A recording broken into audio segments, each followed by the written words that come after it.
শুভ দুপুর বন্ধুরা। আজকে বৃহস্পতিবার, আজকে তবু আমাদের ছুটি। আজকে হচ্ছে মে দিবস, 1 মে। তো আজকে ছুটির দিনে সকাল থেকেই আমরা ব্যস্ত ছিলাম। অন্যান্য ছুটির দিনে তো ব্যস্তই থাকি, সকালে আজকেও ব্যস্ত ছিলাম। সকালে মাঠ থেকে এসে এমনি বাগানের কাজ করেছি। আর হচ্ছে আজকে দেখেন যে সকালে তো বাইরের থেকে নাস্তা নিয়ে আসছি, আর এখন আছে দেখেন দুপুরের হচ্ছে অনেক বিশাল আয়োজন। আমাদের দুপুরের আয়োজন কি কি থাকছে দেখেন। আজকে এটা হচ্ছে কুমড়ো ভাজি, লাউ দিয়ে রুই মাছ, আর এটা হচ্ছে কাঁঠালের ইঁচড়, একটা পুঁই শাক দিয়ে ট্যাংরা মাছ।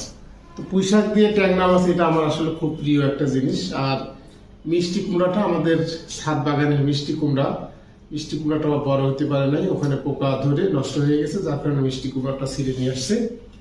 আর ইঁচড় তো আমাদের এই রাজবাড়ী অঞ্চলে সাধারণত ইঁচড় খাওয়া হয় না, এদিকে লোকজন একটু কম খায়। খাওয়া হয় না বলতে ঠিক নাই, কিন্তু লোকজন একটু কম খায়।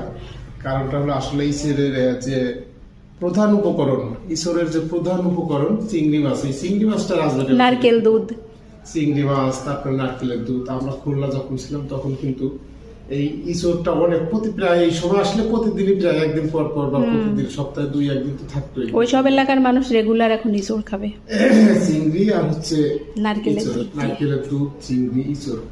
আর এদিকে তো নারকেল তো পাওয়াই যায় না, যার কারণে এদিকে লোকজন ইঁচড়ও মানে কম খায়। চিংড়িও পাওয়া যায় না, কম খায়, তো প্রচলিত না। ইঁচড়টা এই অঞ্চলে প্রচলিত না, এটা খুলনা অঞ্চলের, খুলনা বাগেরহাট অঞ্চলের লোকজন বেশি খায়। আমরা যখন খুলনাতে থাকতাম তখন এটা আমাদের প্রচুর খাওয়া হতো। তো এই হচ্ছে আমাদের আজকের আয়োজন। আমরা বন্ধুরা আমাদের সাথে থাকেন, দেখতে থাকেন, আর লাইক, কমেন্ট, শেয়ার করে আমাদেরকে সহযোগিতা করবেন। ধন্যবাদ সবাইকে। আবার দেখা হবে আগামীকাল। ধন্যবাদ।